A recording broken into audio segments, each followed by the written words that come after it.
Hello swimmers, आज की video थोड़ी सी डेंजरस होने वाली है। क्यों? क्योंकि आज मैं स्विमर को डीप वाटर से बचा के किनारे लाने वाला हूं और आप लोग भी देखना कि उसको बचाया कैसे जाता है। पहले मैं क्लियरली बता देता हूं क्योंकि वहां मुझे मौका नहीं मिलेगा। जब मैं पानी में जाऊंगा तो मुझको मौका नहीं मिलेगा वो सब स्टेप्स बताने के लिए। हमेशा कोई जब डूब रहा होता है तो मान लो वहाँ पे डूब रहा है, उस तरफ डूब रहा है, आप यहाँ पे हो, तो आपको क्या करना है? आपको उस पर्सन के पास जाना है। आप बहुत अच्छे स्विमर हो, लेकिन अगर आप यहाँ से डाइव करके जाते हो तो आप बेवकूफ़ हो। क्यों? क्योंकि मान लो वहाँ पे डूब रहा है और इस पूल की मैं बात कर रहा हूँ, वहाँ पे डूब रहा है तो आप पहले दौड़ के वहाँ जाओगे उसके पास, वहाँ पे जंप नहीं करोगे, वहाँ पे कुछ रिसोर्स ढूंढोगे, कोई रॉड हो, कोई इस तरीके की पाइप हो जिसको आप फेंक के और उसको सपोर्ट दे के बाहर निकाल सकते हो। पहले आप ये ट्राई करोगे, कुछ नहीं है, देन ट्राई करना है कि मैं खुद उतर के पानी में उसको सेव करूं। ठीक है, जैसे इस तरीके के स्टिक हो गया, इस स्टिक से आप बचा सकते हो, 10-15 फीट तक जा सकते हो। तो ये पहला स्टेप आना चाहिए आपके दिमाग में कि मुझको उस पर्सन को बिना उसको टच किए कैसे बचाना है। क्योंकि ऐसा नहीं होता कि पानी में पर्सन गिरा और गिरने के बाद सीधे नीचे चला गया, ऐसा नहीं होता। वो गिरता है, गिरने के बाद थोड़ा हाथ पैर मारता है, ऊपर स्टेबल रहता है, चिल्लाता है, पैनिक करता है। तो इन सब में 2-3 मिनट का टाइम रहता है एंड 2-3 मिनट बहुत ज़्यादा होता है कि किसी भी पर्सन को सेव करने के लिए। ठीक, तो ये हो गया। अब मान लो इस वीडियो में तो मैं ये नहीं बताऊंगा कि कैसे उसको बचाना है, कैसे स्टिक को यूज़ करना है, ये सब तो कॉमन सेंस वाली बात है। मैं इसमें बताऊंगा कि अगर आपको ऐसी सिचुएशन आ जाती है कि आपको कूदना ही कूदना है, उसको बचाना ही बचाना है, तो फिर आप कैसे बचाओगे। तो जैसे कोई पर्सन पानी में गिरता है तो कभी भी उसके सामने से नहीं जाना। क्यों नहीं जाना? क्योंकि वो हमेशा तलाश करता है कि उसके सामने कोई ऐसी चीज़ आ जाए जिसको पकड़ के वो ऊपर उठ पाए। तो अगर आप चले जाओगे और आप उसके ग्रिप में आ गए, उसके हाथ में आ गए, तो क्या होगा कि वो आपको ही दबा देगा। और चलो मान लो ऐसी सिचुएशन आ जाती है कि दबा देता है, आपको एकदम नीचे दबा देता है, तो इसको कैसे आप हैंडल कर सकते हो? तो इसको हैंडल करने के लिए आपकी ब्रीथिंग कैपेसिटी अच्छी होनी चाहिए। मतलब आप सांस को 1 या 2 मिनट तक ईजिली रोक लो। 1 मिनट तक भी रोक लोगे तो भी काम चल जाएगा। क्यों चल जाएगा? क्योंकि वो आपको प्रेस करेगा, आप नीचे चले गए, आप नीचे ब्रीथ होल्ड करके छोड़ दो उसको गर्दन पकड़ने दो, आपका सर पकड़ने दो, आपको दबाने दो, कुछ नहीं, आपको रिलैक्स रहना है, छोड़ देना बॉडी को। तो क्या होगा, कुछ देर बाद पैनिक करके जब उसको लगेगा कि यार ये जो सामने है मेरे, उससे तो मुझे सपोर्ट मिल ही नहीं रहा, तो फिर वो छोड़ ही देगा आपको। तब तक उसके मुंह में पानी वगैरह भी चला जाएगा, उसका दम घुट जाएगा या उसका चोक हो जाएगा गला, तब तक वो आपको छोड़ देगा। फिर जैसे छोड़ेगा देन आप क्या करना, उसके पीछे जाना। उसके जब पीछे जाओगे, पीछे जाने के बाद जैसे ये चेस्ट वाला पार्ट है ना, तो आपको उसके हैंड के साइड से इधर आओ समर्थ, जैसे इधर हाँ खड़े इधर, जैसे उसके साइड से ऐसे लाना है, गर्दन को बस चिन को ऊपर करना है।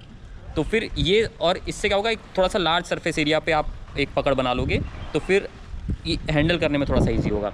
और कभी भी पर्सन को उठाने की कोशिश नहीं करना है कि आप पानी में उसको उठा दो, ऐसा नहीं करना। आपको सिर्फ इतना पार्ट उसका लिफ्ट करना है कि वो उसके मुंह में सांस जाती रहे, वो ब्रीथ लेता रहे। और इस पूरे प्रोसेस में आपको उसके कान में बस कुछ पॉजिटिव बातें बोलनी है कि अरे हम लोग किनारे पे ही बस आ गए ऊपर देखो, बस किनारे पे हैं, बोट आ गई, लाइफ जैकेट आ रहा, लाइफ गार्ड्स आ रहे हैं। ऐसी पॉजिटिव चीज़ें बोलोगे, थोड़ा सा उसका दिमाग शांत होगा। जब दिमाग शांत होगा तो फिर आप भी सिचुएशन को कुछ हद तक और अच्छे से हैंडल कर पाओगे। तो ले आओ बलि का बकरा, कहाँ गया? आ जाओ,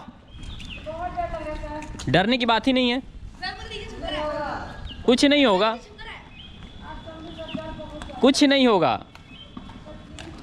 कुछ नहीं होगा, हम बता रहे हैं, हम हैं।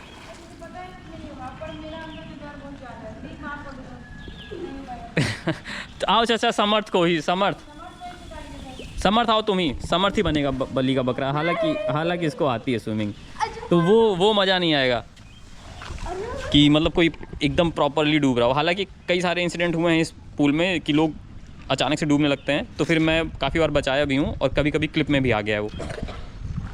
तो वही मैं दिखाना चाह रहा था, लेकिन ठीक है, आप लोग को तो टेक्निक सीखनी है ना, तो टेक्निक मैं बता रहा हूँ। पकड़ो इसको। हाँ, तुमको ज़रूर बचाएंगे अभी।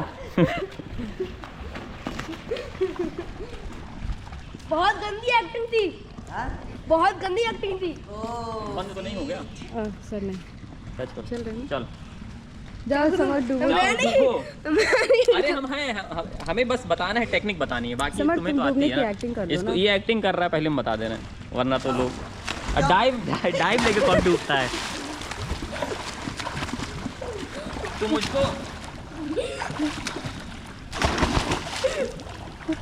हंस रहा है।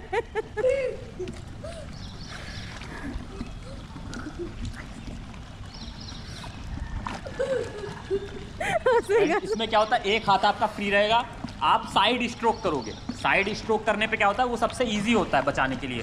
अगर आप इसका दोनों हाथ आप यहाँ इंगेज कर दोगे तो आपका पैर पे ज़्यादा लोड पड़ेगा, और पैर पे जब ज़्यादा लोड पड़ेगा तो आप ज़्यादा देर तक इसको होल्ड नहीं कर पाओगे।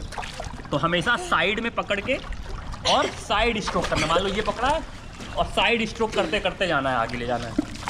मैं भी बचाऊंगा, मेरा भी बनाऊं। तुम फिंस पहनो नो, बिना फिंस के। मैं नहीं बोल पकड़ बना। और मान लो चलो तुम मान लो जैसे अर्जुन मुझको ही बचाएगा, मैं क्या करूँगा, अर्जुन गलती से मेरे सामने आ जाएगा तो मैं अर्जुन को पकड़ के दबाने लगूंगा। तो अर्जुन को क्या करना होगा, अर्जुन को अपनी ब्रीथ को रोक कर पानी में थोड़ा देर रुकना रहेगा। इससे क्या होगा, मान लो मैं नॉन स्विमर हूँ तो मैं कुछ देर तक तो एफर्ट डालूंगा इस पर। उसके बाद क्या होगा कि मेरा दम घुटने लगेगा, मुझको पता चलेगा कि ये सपोर्ट नहीं कर रहा है, ये अर्जुन को पकड़ना कुछ बेनिफिशियल नहीं है, तो मैं अर्जुन को छोड़ के किसी दूसरे ऑब्जेक्ट की तलाश में जाऊंगा। तो फिर इससे क्या होगा, अर्जुन को मौका मिल जाएगा और अर्जुन थोड़ा सा रिलैक्स करके वापस से रेस्क्यू करने का ट्राई कर सकता है। ठीक दबा देंगे, डूब भी ना जाओ। चल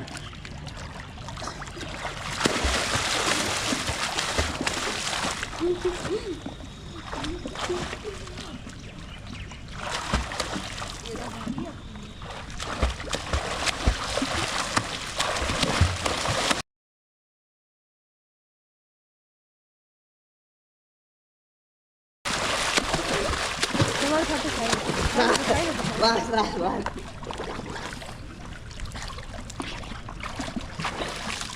लेकिन अगर आप एक नॉन स्विमर हैं और आपका कोई मान लो भाई डूब रहा है या घर का कोई डूब रहा है, तो फिर वहाँ पे सुपरमैन नहीं बनना है कि आप सोचो कि यार यहीं पे तो डूब रहा है, मैं हाथ दे के बचा लेता हूँ।